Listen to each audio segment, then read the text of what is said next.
d'énergie, la chose la plus importante à se rendre compte, et c'est pas toujours facile d'accepter ça, c'est qu'on est à une étape assez critique au niveau, ça sera pas long, au niveau planétaire même. Et c'est toujours difficile de croire qu'on est à une étape critique. Les crises se multiplient à une vitesse folle. On nous parle de la grippe H1N1, etc. Donc, encore une autre crise qui devrait nous arriver, et puis on ne sait jamais si ça va être vrai. Mais dans ce cas-ci, tous les indices le montrent. On s'apprête à vivre une crise énergétique importante. J'en avais parlé il y a quelques mois. Je ne reviendrai pas là-dessus en détail. Deux choses, par exemple. Le Québec importe toute son énergie fossile. Ça veut dire que quand les prix augmentent, c'est autant d'argent qui sort directement du pays. Donc, l'an dernier, il est sorti à peu près 12-13 milliards de dollars. Donc, essentiellement, le déficit de la balance commerciale du Québec l'an dernier était équivalent à l'argent qu'on a dépensé pour acheter des combustibles fossiles. Et ça, c'était 3 fois plus que ce qu'on avait dépensé il y a 4 ans plus tôt à peu près, au moment où le pétrole était à des niveaux, à son niveau historique d'à peu près 20-25 $ le baril. Donc, chaque fois que le pétrole augmente, c'est donc un appauvrissement direct au niveau du Québec. Et ça, je pense qu'on soit ou non convaincu qu'on arrive vraiment à une crise énergétique importante, on doit tous reconnaître qu'aujourd'hui, le prix de l'énergie est à peu près 3 fois plus cher qu'il était historiquement depuis 100 ans et que ça a un impact direct d'un point de vue économique.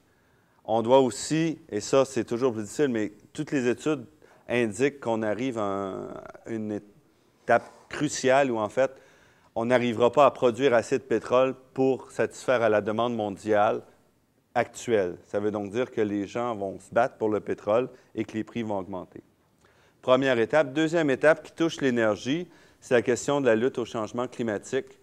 Il y a beaucoup de choses qui se passent présentement et ça implique, donc, si on veut éviter un accroissement du CO2, il va falloir absolument délaisser les combustibles fossiles et se tourner vers d'autres sources d'énergie, des sources d'énergie renouvelables. Donc, un petit peu le but des 3 panélistes ce matin, c'est de présenter le Québec 2025. Où est-ce qu'on pourrait aller en termes d'énergie renouvelable?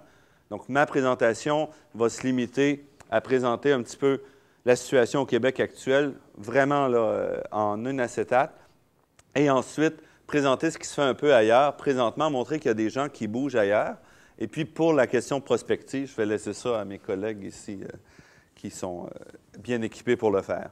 Donc, une des choses qu'il faut savoir, c'est que le Québec, on est la société où la proportion des énergies renouvelables est la plus élevée dans le monde. Okay? Il n'y a personne d'autre qui s'approche. On le voit sur le graphique ici, en jaune. Près de 50 % de l'énergie utilisée au Québec est d'origine renouvelable. À 40 % grosso modo, c'est l'hydroélectricité, 10 % la biomasse. Il n'y a personne d'autre qui s'approche. La Suède, dont on parle souvent, et je vais parler tout à l'heure, est à 30 % d'énergie renouvelable seulement. 70 % c'est nucléaire et combustibles fossiles. C'est le cas du Danemark, de l'Allemagne, États-Unis, etc. Donc, le Québec, on est déjà dans une position absolument privilégiée au niveau mondial. Okay? Or, on ne semble pas vouloir utiliser ça comme un levier et profiter pour dire on va aller encore plus loin. Pendant ce temps-là, il y a des gens qui bougent. En Ontario, l'Ontario a des problèmes du nucléaire, donc ils veulent se tourner vers des énergies vertes. Donc, ils veulent abandonner le chauffage, le charbon, par exemple, pour la production d'électricité et se tourner vers d'autres sources d'énergie. Ils doivent aussi gérer le nucléaire. Mais depuis quelques années, le gouvernement McGuinty pousse vraiment pour développer un plan vert qui viennent de mettre qui ont vraiment voté il y a à peu près 1 mois. Et ce plan vert-là est centré, grosso modo, en disant, nous, on ne choisit pas vraiment de technologie. Ce qu'on va faire, c'est qu'on va acheter avec une prime l'électricité produite par des sources d'énergie renouvelables. Donc, grosso modo, si on achète de l'électricité produite par le solaire, c'est 50 sous le kilowattheure qu'on va payer. Si c'est l'éolien, on va payer 10 à 13 sous le kilowattheure, donc dépendamment de la taille de la production. Mais on veut vraiment essayer de pousser de ce côté-là. On pousse aussi du côté de l'efficacité énergétique. Et donc, il y a un plan qui favorise vraiment l'efficacité énergétique en forçant les gens, par exemple, à un moment où ils vendent une maison, à avoir un bilan énergétique de leur maison. Donc, essayer de rendre ça plus clair pour que les gens puissent choisir en toute connaissance de cause ce qu'ils vont acheter en termes d'efficacité énergétique.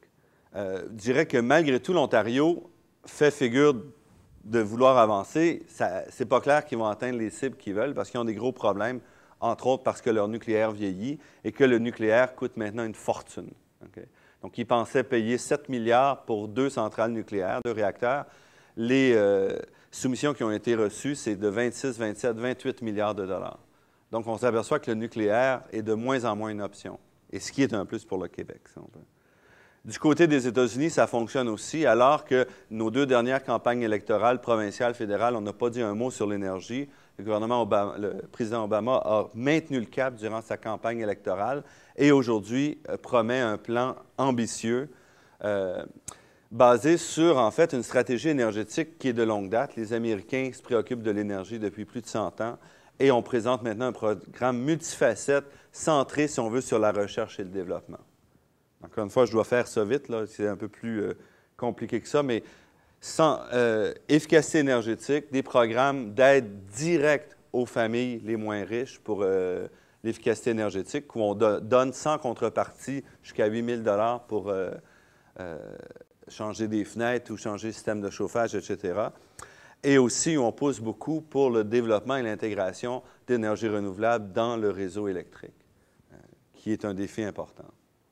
Du côté de la Suède, et la Suède, c'est probablement le pays le plus intéressant pour nous parce qu'en termes de climat, en termes de densité de population, en termes de population en général, ça ressemble beaucoup au Québec. La Suède a décidé d'agir il y a longtemps. Dès les années 1990, début des années 90, ils ont décidé d'imposer une taxe sur le carbone tout seuls, OK? Et malgré tout, leur économie a cru et ils ont vraiment réussi à diminuer de manière importante leur émissions de gaz à effet de serre.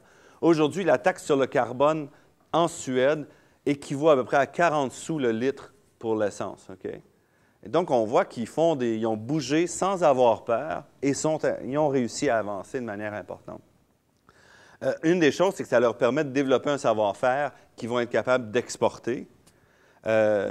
On subventionne massivement l'économie d'énergie et on a mis en place en Suède un plan très complexe et qui touche à peu près à toutes les facettes de la société, c'est-à-dire en termes d'économie d'énergie, de transport, d'aménagement urbain, d'efficacité énergétique, de changement d'habitude. Donc vraiment, on a réalisé que si on voulait diminuer notre consommation de combustibles fossiles, on ne pouvait pas éviter une remise en question générale de toutes nos habitudes.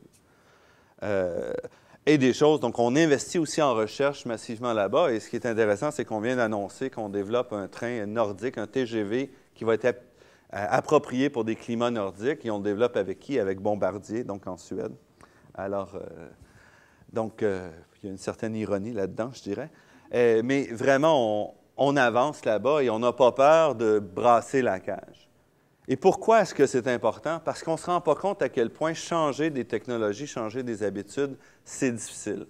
Si on voulait que 50 % des voitures achetées en 2020 soient hybrides, il faudrait qu'on ait une croissance de la vente des voitures hybrides de 40 % par année, jusqu'en 2020. Une croissance de 40 %, ça veut dire une industrie qui croît à des taux extrêmement élevés qu'il est presque impossible de soutenir. Okay? Si on a une croissance de 30 % de la vente des voitures hybrides, ce qui est quand même énorme, on arrivera seulement à 20 % des voitures vendues, pas sur le parc, là, en 2020. Et c'est ça qui est important. On ne se rend pas compte à quel point changer des choses, ça implique des taux de changement majeurs si on veut avoir un impact à court terme. Or, en termes de pétrole, les prix vont augmenter. On arrive à des étapes charnières très, très bientôt et ça va faire mal. Et si on ne bouge pas rapidement, on va avoir des problèmes. Je pense qu'il faut absolument garder en tête que si on veut changer de manière à court terme, il faut faire ça à des taux extrêmement élevés. Donc, il y a beaucoup de gens qui pensent à ça présentement. Gaétan qui a publié un livre, « Vivre après le pétrole », où il fait vraiment de la prospective jusqu'en 2100.